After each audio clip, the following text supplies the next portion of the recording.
सुन क्या आप इस MCQs इस क्वेश्चन का जवाब जानते हैं कि why does a raindrop not keep on accelerating although gravity acts on it?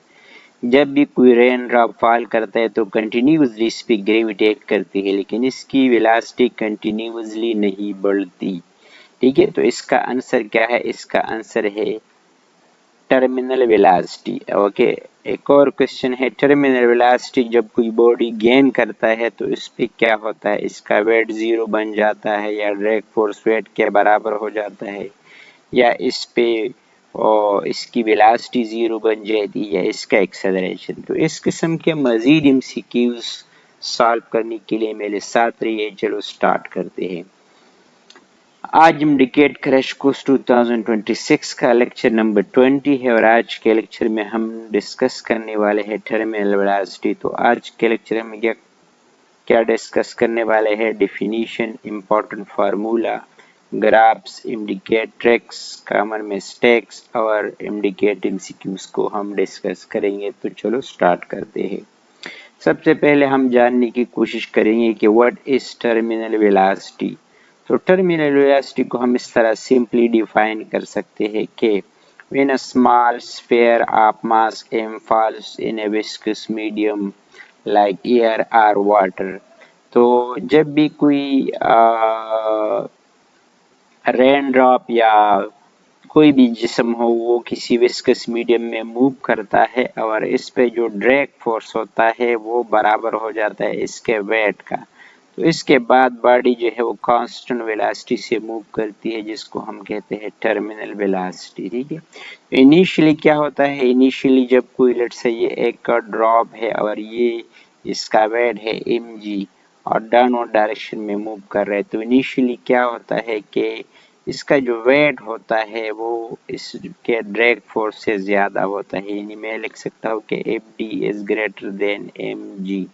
इस वजह से इसमें नेट एक्सेलरेशन होता है और वो g एक्सेलरेशन से नीचे फॉल कर रहा होता है। ठीक है, फिर क्या होता है? आफ्टर सम टाइम क्या हो जाता है कि इसका जो वेट है और ड्रैग फोर्स है वो आपस में बराबर हो जाते हैं। देखिए ड्रैग फोर्स जो है ये बराबर होता है 6 पाई ईटा आर वी। तो ये डायरेक्टली डिपेंड कर रहा है किस चीज़ पे? वेलोसिटी पे डिपेंड कर रहा है। तो जैसे जैसे ड्रॉप जो है वो नीचे गिरता है इसकी वेलोसिटी बढ़ती है, इसकी वजह से ड्रैग फोर्स भी बढ़ता है, और एक ऐसा टाइम आ जाएगा कि वेट और ड्रैग फोर्स आपस में बराबर हो जाएंगे। तो जब ये वेट और ड्रैग फोर्स आपस में बराबर हो जाएंगे तो इस पे जो नेट फोर्स होगा वो जीरो बन जाता है। ठीक है, क्योंकि एक अपवर्ड फोर्स है बॉडी पे, ड्रैग फोर्स अपवर्ड डायरेक्शन में है, वेट जो है डाउनवर्ड डायरेक्शन में है, दोनों आपस में बराबर है, तो नेट फोर्स जो है वो जीरो बन गया।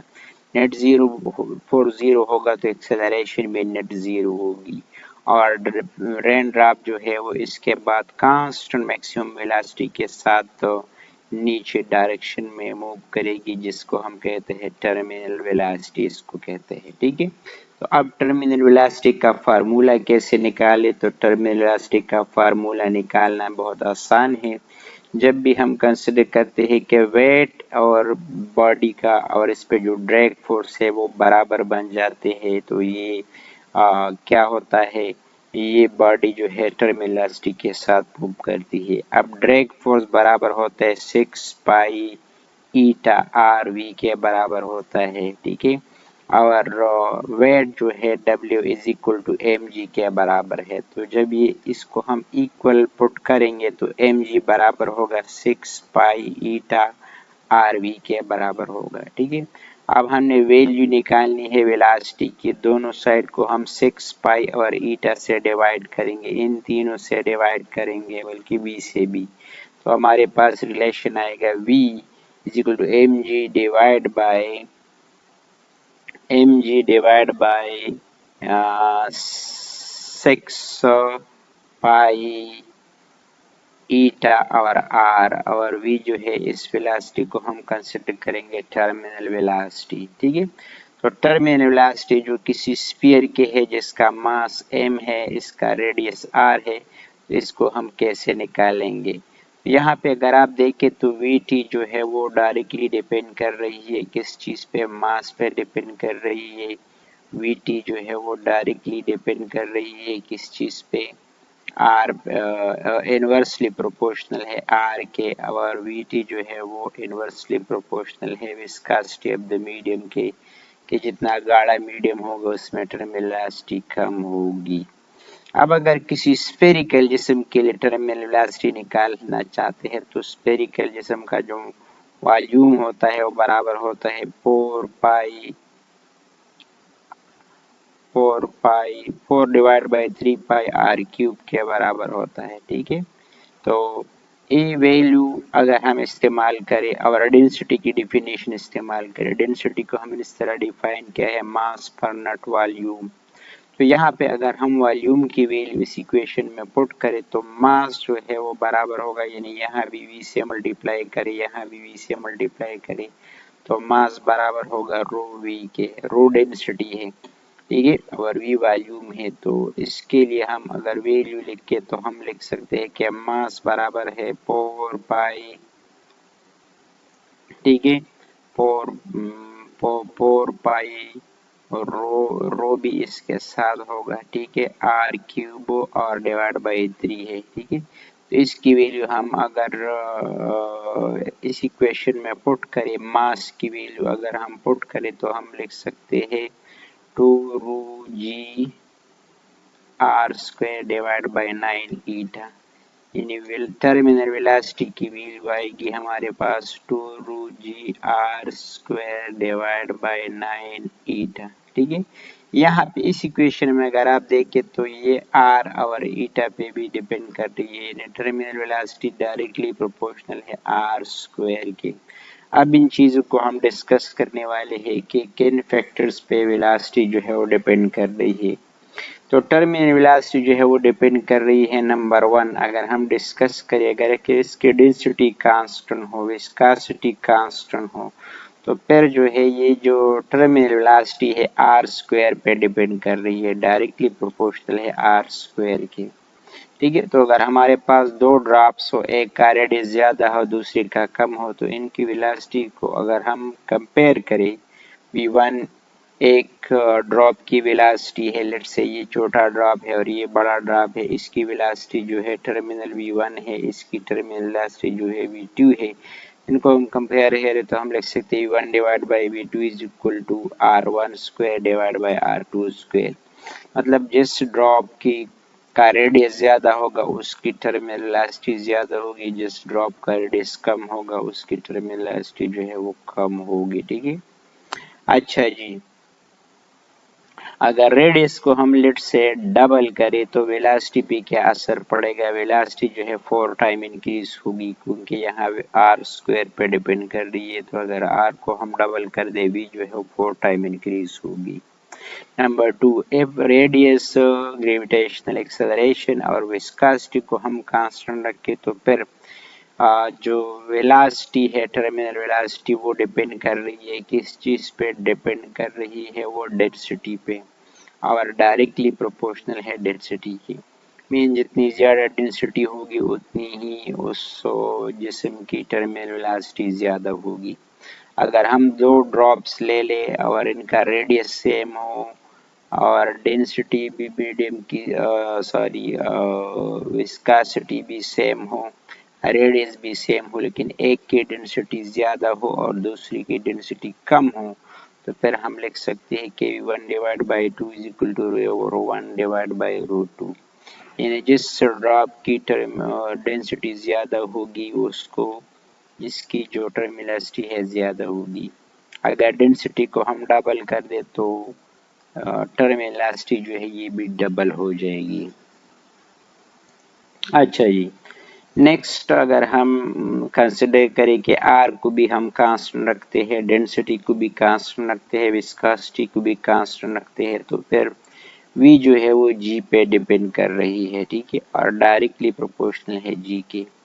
मतलब अर्थ पे तो हम g की वैल्यू कांस्टेंट लेते हैं, लेकिन अगर हम मून पे एक जिस्म की टर्मिनल वेलोसिटी मालूम करना चाहते हैं और अर्थ पे मालूम करना चाहते हैं तो फिर आपको इल्म है कि जो अर्थ पे जी की वैल्यू है वो ज़्यादा है और मून पे जी की वैल्यू जो है वो कम है। इसलिए अर्थ पे जो टर्मिनल वेलोसिटी की वैल्यू है वो ज़्यादा होगी और मून पे टर्मिनल वेलोसिटी की वैल्यू कम होगी। ठीक है, तो वीटीवी टर्मिनल वेलोसिटी जो है वो उस प्लेनेट पे ज़्यादा होगी जहाँ पे अर्थ के लिए अगर हम लिखे तो अर्थ पे ज़्यादा है, इसलिए टर्मिनल वेलोसिटी भी ज़्यादा है, और मून पे कम है इसलिए टर्मिनल वेलोसिटी की वैल्यू भी कम है।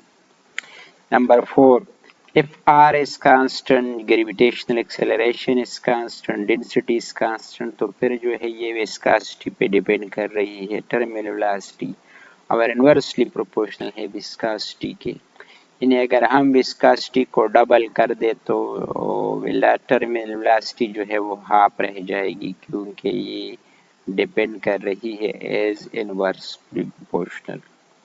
Number 5, depend on diameter of the sphere, diameter of sphere पे भी डिपेंड कर रही है, क्योंकि देखिए टर्मिनल वेलोसिटी के लिए जो इक्वेशन हमने लिखा वो था 2ρg r² डिवाइड बाय 9 ईटा।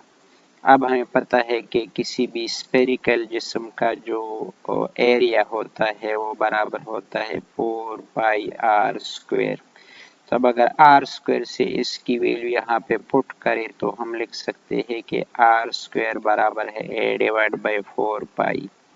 तो a इज इक्वल टू 4π की वैल्यू यहाँ पुट करें तो हम लिख सकते हैं vt is equal to 2ρg divide by 9 eta, और r² की वैल्यू पुट करें तो a डिवाइड बाई 4π।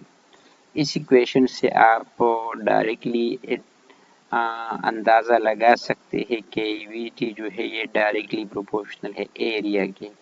मतलब अगर एरिया ज़्यादा होगा टर्मिनल वेलोसिटी ज़्यादा होगी, सरफेस एरिया जितना कम होगा टर्मिनल वेलोसिटी उस जिस्म की कम होगी।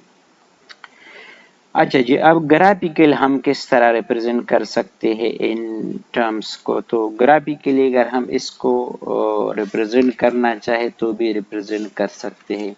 ग्राफिकली इसको हम किस तरह एक्सप्लेन कर सकते हैं, तो सबसे पहले हम ग्राफ कंसिडर करेंगे velocity versus time graph. Velocity और टाइम के दरमियान ग्राफ किस तरह होगा, तो देखिए इनिशियली जब ये जिस्म गिरता है तो इसकी जो जैसे यहाँ पे हम वेलोसिटी लेते हैं और यहाँ पे हम टाइम लेते हैं हॉरिजॉन्टली। इनिशियली इसकी जो वेलोसिटी है वो बढ़ती रहती है, ठीक है, और एक टाइम ऐसा आ जाता है जब ड्रैग फोर्स और वेट आपस में बराबर हो जाती है, तो इसके बाद वेलोसिटी जो है वो कांस्टेंट रह जाती है, ठीक है, और यही कांस्टेंट वेलोसिटी जो है इसको हम कहते हैं टर्मिनल वेलोसिटी। इनिशियली इंक्रीज करेगी टर्मिनल वेलोसिटी और बाद में ये कांस्टेंट रहेगी, ठीक है। तो यहाँ पे अगर आपसे कोई पूछी कि बॉडी में एक्सेलरेशन है तो यस इसमें एक्सेलरेशन है, एक्सेलरेशन नॉन जीरो है, लेकिन इस पॉइंट के बाद अगर आपसे कोई पूछी तो यहाँ पे एक्सेलरेशन क्या है वो जीरो है, क्योंकि इसकी जो वेलोसिटी है वो कांस्टेंट है, और जब वेलोसिटी में चेंज नहीं आएगा तो एक्सेलरेशन जो है वो जीरो होगी, ठीक है। अच्छा जी, नेक्स्ट जो है एक्सेलरेशन वर्सेस टाइम ग्राफ। अगर हम एक्सेलरेशन और टाइम के दरमियान ग्राफ स्टडी करें, लेट्स से यहाँ हम एक्सेलरेशन लेते हैं, यहाँ पे हम टाइम लेते हैं, तो इनिशियली आप लोगों को पता है कि इसकी जो एक्सेलरेशन है वो जी एक्सेलरेशन से फॉल कर रहा होता है, ठीक है, लेकिन थोड़ी देर बाद क्या हो जाता है जब ड्रैग फोर्स और वेट आपस में बराबर हो जाते हैं तो इसकी एक्सेलरेशन कम होती जाती है, कम होती जाती है और आखिर में जीरो बन जाती है। तो यहाँ पे क्या होता है, यहाँ पे टर्मिनल वेलोसिटी के साथ ये जिस्म जो है वो मूव कर रहा है, ठीक है, और यहाँ पे acceleration a is equal to g के साथ ही मूव कर रहा है। यहाँ पे वेलोसिटी कंटिन्यूसली बढ़ रही है और यहाँ पे जो एक्सेलरेशन है वो कम होती जाती है और आखिर में जीरो बन जाती है। तो इस पॉइंट पे क्या होता है, एक्सेलरेशन जीरो हो जाते हैं और टर्मिनल वेलोसिटी जो है वो कांस्टेंट रह जाती है, ठीक है। अच्छा जी, टर्मिनल वेलोसिटी और रेडियस के दरमियान हम ग्राफ स्टडी करें तो टर्मिनल वेलोसिटी आप लोगों ने देखा 2ρg r² डिवाइड बाई 9 ईटा। तो देखिए वीटी जो है वो डायरेक्टली प्रोपोर्शनल है r² के, तो अगर इन दोनों के दरमियान हम ग्राफ ड्रा करें, यहाँ लेट्स से टर्मिनल वेलोसिटी है, यहाँ पे है आर है, तो फिर इसका ग्राफ इस तरह आएगा। ठीक है, इनिशियली जो है वो स्लोली इंक्रीज हो रही है और बाद में है जो स्पीड अप इंक्रीज हो रही है, क्योंकि हमने देखा कि अगर 2 टाइम हम रेडियस चेंज करें तो 4 टाइम इसमें इंक्रीज आता है, 3 टाइम अगर रेडियस को चेंज करें तो 9 टाइम वेलोसिटी जो है इंक्रीज होती है। तो इसकी वेलोसिटी जो है इस तरह कर्व होगी। ठीक है, स्ट्रेट लाइन नहीं आएगी। लेकिन अगर आपसे कोई पूछे कि वेलोसिटी और आर स्क्वायर के दरमियान क्या ग्राफ है, तो फिर आप लोगों ने क्या करना है, स्ट्रेट लाइन ड्रा करना है, क्योंकि अब डायरेक्टली इंक्रीज हो रही है। तो आर स्क्वायर और वी टी के दरमियान जो ग्राफ होगा वो स्ट्रेट लाइन आएगी, लेकिन आर वी टी और आर के दरमियान जो ग्राफ होगा वो क्या होगा, वो इस तरह कर्व लाइन आएगी। अच्छा जी, अब कुछ MDCAT MCQs है उसको डिस्कस करेंगे। Terminal velocity is attend bye a body when, जब टर्मिनल वेलोसिटी कोई बॉडी गेन करता है तो इसका क्या होता है, इसका जो है वेट जीरो हो जाता है, इसकी वेलोसिटी जीरो हो जाती है, या इसका जो ड्रैग फोर्स है वेट के बराबर बन जाता है, या इसकी जो एक्सेलरेशन है वो मैक्सिमम हो जाती है। तो अभी हमने पढ़ा कि जब इस पे नेट फोर्स जीरो होगा बॉडी पे तो ये टर्मिनल वेलोसिटी गेन करेगा, और टर्मिनल वेलोसिटी नेट फोर्स जब जीरो होगा इसका मतलब है कि ड्रैग फोर्स और वेट आपस में बराबर हो गए हैं, इसलिए करेक्ट ऑप्शन है option number C. Question number 2 है टर्मिनल वेलोसिटी एक्सेलरेशन इज, जब बॉडी कोई टर्मिनल वेलोसिटी गेन करता है तो फिर क्या होता है, देखिए ड्रैग फोर्स और वेट बराबर हो जाते हैं, इसका मतलब है नेट फोर्स जीरो है। अगर नेट फोर्स जीरो है तो नेट एक्सेलरेशन भी क्या होगा, जीरो होगा। इसलिए जब भी बॉडी टर्मिनल वेलोसिटी गेन करेगा तो इसकी एक्सेलरेशन जो है जीरो बन जाती है, इसलिए जो करेक्ट ऑप्शन होगा वो होगा option number C. Third question है when terminal velocity is attained then velocity of a body, जब कोई बॉडी टर्मिनल वेलोसिटी गेन करता है तो इसकी वेलोसिटी को क्या हो जाता है, बिकम जीरो या कांस्टेंट हो जाती है, इंक्रीज कर जाती है या डिक्रीज कर जाती है। तो अभी हमने पढ़ा कि जब भी टर्मिनल वेलोसिटी गेन करता है इस पे नेट फोर्स जीरो होता है, इसकी वजह से नेट एक्सेलरेशन जीरो होता है, और वेलोसिटी जो है वो कांस्टेंट हो जाती है, जिसको हम टर्मिनल वेलोसिटी कहते हैं, इसलिए करेक्ट ऑप्शन है वो है ऑप्शन नंबर बी, बाकी जो है वो करेक्ट नहीं है। नेक्स्ट क्वेश्चन है question number 4, for a small sphere moving through a viscous medium v is proportional to what, तो v जो है वो किस चीज, टर्मिनल वेलोसिटी किस चीज के प्रोपोर्शनल है, आर के या आर स्क्वायर के, 1/r के या 1/r स्क्वायर के। तो अभी हमने पढ़ा कि टर्मिनल वेलोसिटी जो है वो बराबर है 2√g r square divide by 9 eta, means terminal velocity directly proportional है r स्क्वायर के, इसलिए जो करेक्ट ऑप्शन है वो है B. Question number 5, if a radius of a sphere is doubled then terminal velocity becomes, अगर रेडियस को हम डबल करें तो टर्मिनल वेलोसिटी पे क्या असर पड़ेगा, तो देखिए आर स्क्वायर है तो ये मतलब 4 टाइम इंक्रीज होगा इसमें, तो टर्मिनल वेलोसिटी जो है वो 4 टाइम इंक्रीज हो जाएगी। ठीक है, क्वेश्चन नंबर 6 है if viscosity of a medium is double then terminal velocity को क्या असर पड़ेगा, तो देखिए यहाँ पे जो टर्मिनल वेलोसिटी है that is inversely proportional to viscosity, तो अगर आप विस्कोसिटी को डबल करें तो टर्मिनल वेलोसिटी जो है वो हाफ रह जाएगी, इसलिए जो करेक्ट ऑप्शन है वो है सी। क्वेश्चन नंबर 7 है terminal velocity net force becomes, net force किसी बॉडी पे कितना होगा जब कोई बॉडी जो है टर्मिनल वेलोसिटी एक्सेलरेट करे गेन करेगा, mg के बराबर होगा, 2mg के बराबर होगा, 0 होगा या -mg होगा।